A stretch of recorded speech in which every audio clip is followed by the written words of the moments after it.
Beberapa pelanggan mungkin merasakan, saya sudah sering tune up, saya sudah melakukan cleaning ruang bakar, bakarnya sudah bersihkan. Betul. Kemudian sudah pernah dilakukan pembersihan filter bensin. Betul. Bahkan pompa bahan bakar itu sudah diganti. Iya. Tapi kok tarikan masih loyo, berarti cek ini.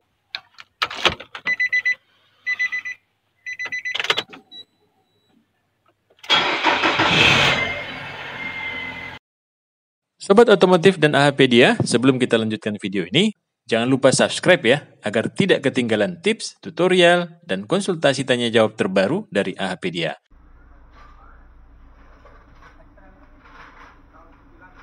Assalamualaikum Mas Ardi. Waalaikumsalam warahmatullahi wabarakatuh Pak Taufik dan juga Sobat AHPedia.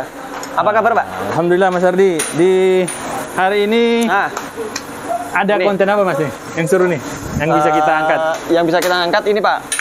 Jadi kita kan selama ini kan bekerja sebagai maintenance service ya Pak ya. Betul. Dan beberapa paling banyak dikeluhkan oleh pelanggan mobil sekarang itu adalah tarikan berat. Tarikan berat.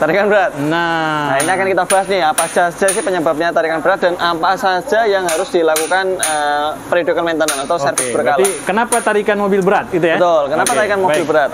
Yang pertama kita perlu ketahui bahwasanya untuk mobil ketika dia menghasilkan tenaga itu kan memerlukan beberapa diantaranya kompresinya syarat ya. Diantara syarat adalah kompresinya harus bagus, kemudian pengapiannya juga normal. Kemudian ada suplai bahan bakar yang optimal. Jadi dia tidak banyak ininya bensinnya dan juga tidak terlalu banyak anginnya. Artinya oksigen ya. Campuran antara bahan bakar berikut dengan udara itu harus dimix dengan bagus, optimal. Oke. Nah, maka dari itu kita harus melihat 3 poin ini Pak Taufik. Ketika kita melakukan servis berkala, maka pastikan kompresinya dalam kondisi bagus. Mobil memiliki spek kompresi masing-masing. Ada yang mulai dari 9 sampai dengan 11 ya. 11 ya. Nah, itu yang pertama. Yang kedua, pengapian sendiri kayak busi harus dicek secara berkala. Kadang-kadang kan busi itu dia memiliki apa namanya Pak? Dia punya elektroda. Elektroda positif itu yang ada di tengah-tengah busi, yang ada keramiknya itu Pak Taufik. Iya, yang warna putih. Kemudian ya. ada juga elektroda negatif atau ground. Nah, itu ground itu yang biasanya berbentuk L. Itu pastikan di antara gap itu kedua itu harus paling enggak mendekati 1 mm. Bisa ini nggak boleh lebih ya maksudnya. Jadi kalau misalnya udah lebih maka didekatkan lagi groundnya. Atau bisa jadi groundnya itu dia habis. Karena dia menggunakan tipe yang platinum, maka dia kemungkinan besar groundnya itu habis. Kalau untuk tipe-tipe iridium itu dia tidak banyak berkurang sih antara groundnya berikut dengan elektroda positifnya ya, kayak gitu.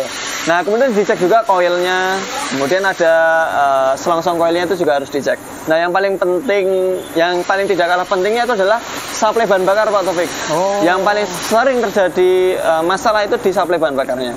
Seperti kondisi BBM-nya yang kotor, itu mengakibatkan filter bensinnya jadi tersumbat. Kita pernah membahas satu pembahasan khusus untuk filter bensin. Iya. Kemudian di sana ada injektor. Injektor itu juga sama Pak Taufik.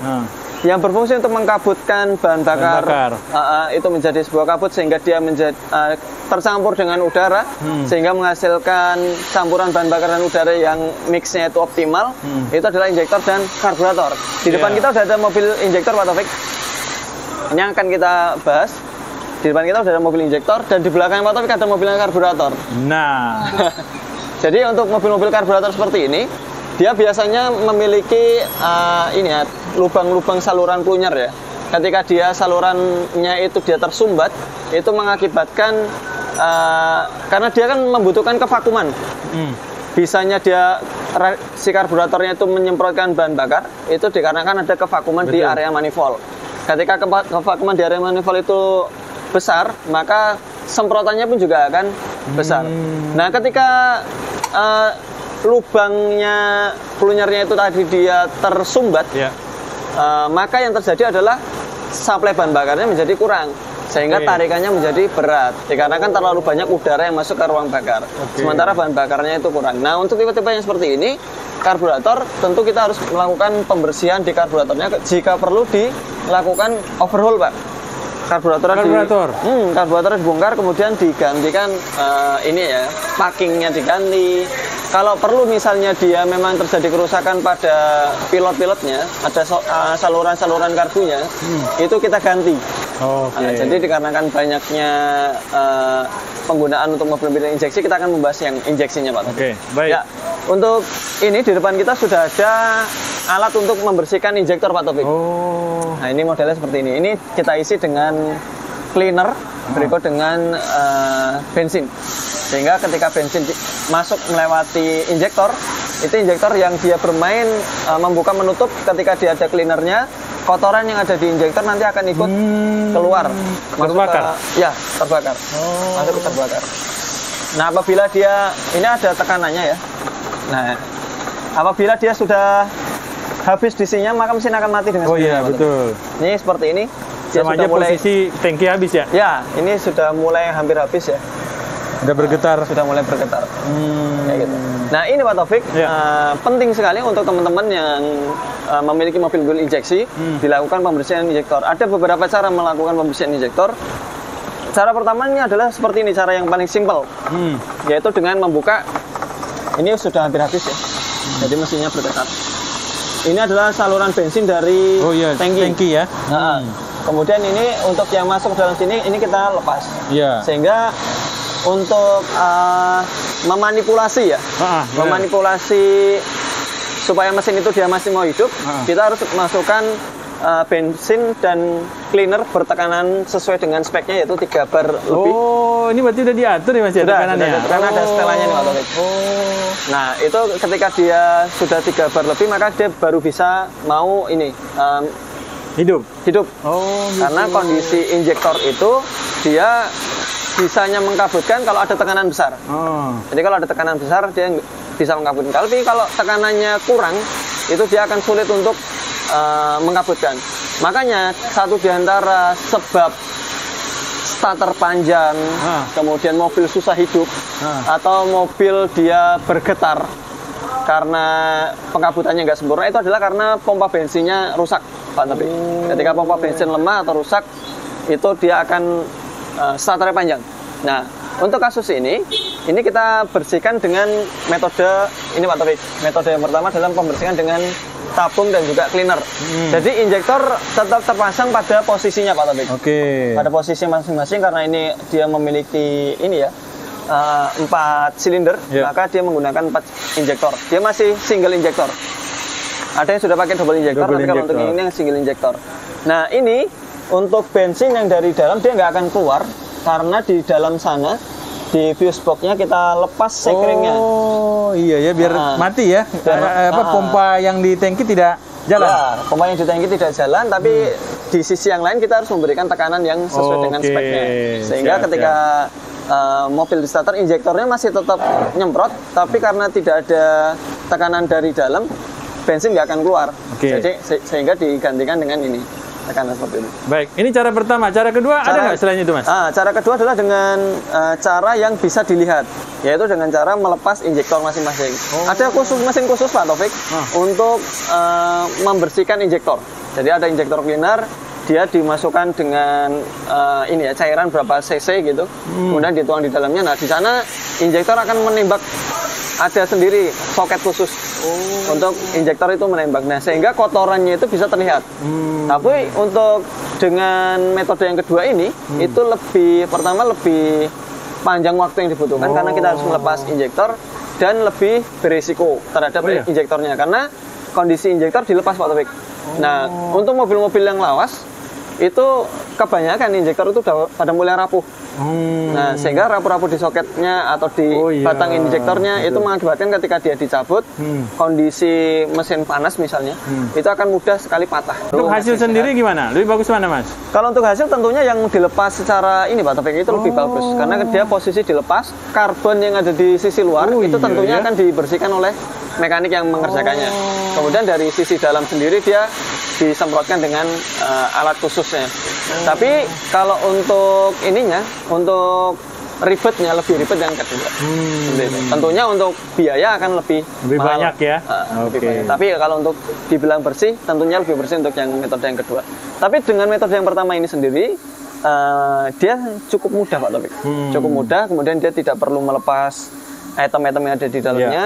Secara fungsional, injektor bersih, dia pengabutannya lebih baik. Dan saya sendiri merasakan antara sebelum dan sesudah dilakukan tune up. Ini pembersihan injektor ini, itu nafasnya lebih panjang.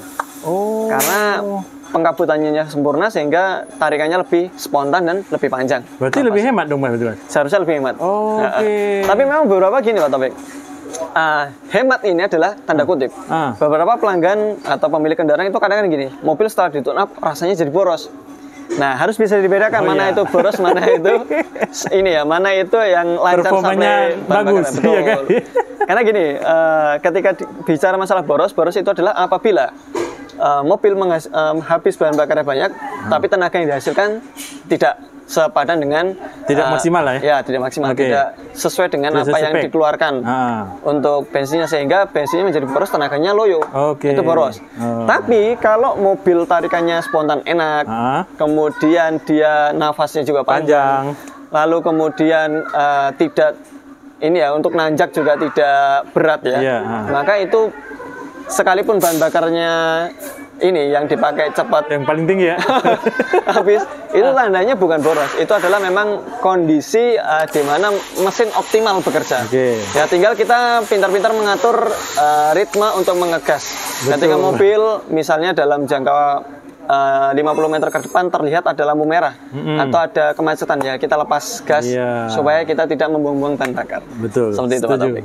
Dan untuk menyalip ya, kalau misalnya mau digas spontan ya nggak ada masalah. Tetapi perlu diketahui bahwasanya gas spontan pun juga injektornya menyemprotkannya dengan spontan dan dalam jumlah yang banyak. Seperti itu. Nah, untuk itu solusi dari tarikan berat ini sendiri itu tadi Pak Taufik, dibersihkan injektornya. Yang kedua, si throttle, karena kita membahas tentang mobil injeksi. Sebenarnya sama antara mobil karburator dan mobil injeksi. Ketika dia tarikan berat itu satu di antara penyebabnya adalah throttle atau skep yang ada di karburator maupun di throttle ini body yang ada di mesin itu membukanya sama-sama kurang spontan atau lambat. Karena apa? Karena yang pertama mungkin kalau untuk yang tipe-tipe karburator dia masih menggunakan sling. Itu dia untuk membukanya dikarenakan dia ini ya masih mekanikal ya. Itu dikarenakan skepnya ada yang macet karena kotoran. Nah, itu mengakibatkan bukanya juga menjadi terlambat. Ini mengakibatkan tarikan berat. Nah, untuk itu skep yang ada di atau throttle yang ada di karburator itu dibersihkan. Begitu juga dengan tipe-tipe yang injeksi. Injeksi pun juga sama Pak Taufik. Ketika meskipun dia sudah menggunakan ini ya, sudah tidak menggunakan lagi sling ya, atau menggunakan wiring ya, kabel. Itu dia juga sama, di sana ada motor. Ketika dia mekanikalnya atau throttle-nya itu dia mengalami yang namanya kerak ya, itu mengakibatkan mengakibatkan pembukaannya menjadi terlambat karena ada kerak yang menutupi jalur pembukaannya. Nah, itu ketika terjadi hal tersebut maka dibersihkan. Nah, supaya apa? Pembukaan throttle-nya juga spontan. Begitu. Dan juga ada ini Pak Taufik. Di saluran masuknya ada filter udara. Ini paling gampang sebenarnya Mas ya. Paling gampang dipantau. Nah, jadi awal mulanya tarikan itu menjadi berat itu satu di antaranya adalah karena si filter udaranya. Filter udaranya dia mungkin kita habis melewati daerah yang berdebu. Kayak misalnya di area yang saat ini lagi booming Pak Taufik. Semeru kan sedang habis melakukan erupsi ya. Sehingga di daerah sana kan berarti kan banyak debu itu sangat tebal. Maka hal tersebut mengakibatkan filter udara menjadi buntu. Nah, kalau filter udara buntu, secara pasokan bahan bakarnya itu lancar, tapi kalau udaranya yang masuk itu kurang, itu mengakibatkan tarikan berat. Untuk itu filter udara harus diperhatikan juga. Kawan-kawan yang di daerah sana bisa mungkin lebih sering membersihkan. Lebih sering membersihkan untuk filter udaranya. Untuk kasus-kasus yang lain yang perlu diperhatikan itu tadi kayak busi. Kemudian kalau kompresi sih usia mesin ya Pak Taufik. Kompresi benar. Yang mengakibatkan kompresi turun itu yang pertama, oli mesinnya selalu dalam kondisi kurang. itu mengakibatkan gesekan yang terjadi pada ring piston itu menjadi sangat besar, sehingga dia karena ring piston itu dia bersinggungan langsung dengan silinder dan piston, itu mengakibatkan aus, Pak, karena nggak ada pelumasan di sana. Ketika oli mesin teman-teman sekalian dia menyusut atau kurang dari low, batas low ya, maka hal tersebut tidak akan bisa membasahi atau melumasi si ring piston. Itu mengakibatkan ring piston itu menjadi lemah, sehingga kompresi yang dihasil pun juga akan lemah. Efeknya kalau udah lemah kompresinya, nanti oli akan naik ke atas, ikut terbakar juga. Nah, itu mengakibatkan kerak di ruang bakar. Itu pun juga akan menjadi penyebab diantara tarikan itu menjadi berat. Karena apa? Dapur ruang bakarnya itu menjadi lebih sempit. Karena terjadi sempitnya itu bukan karena sempit ini ya, di slab ruang bakarnya ya. Dikarenakan sempitnya itu karena ada banyaknya sisa-sisa pembakaran oli tadi ya? Pembakaran, seperti itu. Karena oli ikut terbakar, Pak. Ikut terbakar ya? Nah, di antara yang lainnya juga adalah usia mesin tentunya. Ketika usia mesinnya mungkin sudah berpuluh-puluh tahun dan memang butuh peremajaan untuk ring pistonnya, maka sebaiknya ring piston diganti supaya kompresinya menjadi padat. Karena beberapa pelanggan mungkin merasakan, saya sudah sering tune up, saya sudah melakukan cleaning ruang bakar, bakarnya sudah bersihkan. Kemudian sudah pernah dilakukan pembersihan filter bensin, bahkan pompa bahan bakar itu sudah diganti. Tapi kok tarikan masih loyo, berarti cek ininya, kompresinya. Nah, kalau kompresinya dia misalnya dari keempat silinder ini, biasanya gini, Pak Taufik, 4 silinder nggak semuanya dia mengalami penurunan kompresi. Mungkin hanya 1 sampai dengan 3 silinder itu mengalami penurunan kompresi. Nah, kalau dari teman-teman sekalian melihat di antara kebanyakan mobil di kita kan 4 silinder ya. Iya, betul. Di antara 4 silinder itu ada kompresi yang turun. Nah, itu bisa dicek untuk kondisi ininya ya, ring pistonnya. Berarti itu bongkar mesin. Bongkar mesin. Setengah atau full? Full, Pak. Karena dia posisi ada di jantungnya piston. Nah, kemudian juga yang bikin kompresi turun, itu karena kondisi kerak yang ada di klep atau katup. Itu banyak. Sehingga itu harus disekur ya. Sekur ya. Cukur ya katanya. Disekir. Sekur sebenarnya jadi cukur ya. Nah, itu melakukan sekur itu juga merupakan satu di antara solusi, Pak, untuk meningkatkan kompresi. Karena banyak kerak di sana ya? Karena banyak kerak di sana. Sebenarnya itu dilakukan pembersihan cleaning ruang bakar, itu bisa terjangkau, Pak, tapi nggak semuanya. Jadi kita bisa membersihkan dengan membersihkan ruang bakar. Tapi itu hanya sebatas yang terlihat dari manifold dan juga dari lubang busi. Itu kan ada juga, Mas, yang katanya digurah. Ya. Kalau untuk gurah itu sama, cleaner ruang bakar. Istilah yang sama. Enggak sampai ke ini, ke klep tadi? Enggak. Kalau untuk gurah dia hanya sampai pada kondisi yang bisa terjangkau oleh obatnya itu tadi. Kalau misalnya dia kan banyak, Pak, tipe-tipe cylinder head ya. Kalau misalnya dia terjangkau itu bisa. Tapi kalau si katup ini klep itu akan sangat sulit terjangkau oleh kuas untuk yang membersihkan. Misalnya kita kayak membersihkan throttle ya, itu kan bisa pakai kuas, bisa dibersihkan atau pakai cleaner. Nah, tapi kalau untuk yang katup, karena dia kondisinya misalnya kayak exhaust manifold itu nggak bisa buka, karena kan harus melepas knalpot ya. Iya, betul. Melepas knalpot. Sementara yang paling banyak karbonnya itu justru di exhaustnya, karena dia kondisi gas buang atau kerak itu kan ada di, atau karbon itu kan ada di pembuangan. Nah, kalau di katupnya yang buang itu tadi dia terjadi penumpukan yang sangat besar, terlebih dia kondisinya keras dan juga panas, itu mengakibatkan adanya ganjelan di katup sehingga katup tidak rapat. Itu mengakibatkan bocor. Seperti itu, Pak Taufik. Ya, di antara penyebab-penyebab tarikan menjadi berat itu, Pak Taufik. Oke, Mas Ardi, pertanyaan saya yang paling sering, apa biasanya Mas kasih solusi buat kawan-kawan kalau ini yang darurat ya? Darurat dan paling sering? Yang paling sering itu adalah injektor. Karena dia sangat terpaut sama bahan bakar yang digunakan. Jadi buat teman-teman kalau misalnya injektor, kalau throttle itu jelas, Pak. Dan itu kan mudah membersihkan. Tapi karena ini kan tips supaya tanpa membongkar, itu juga masih bisa paling enggak menjadi solusi jangka pendek untuk teman-teman kalau tarikannya berat. Injektor atau karburator, jadi si pensuplai bahan bakar ini yang paling sering mengalami mampet.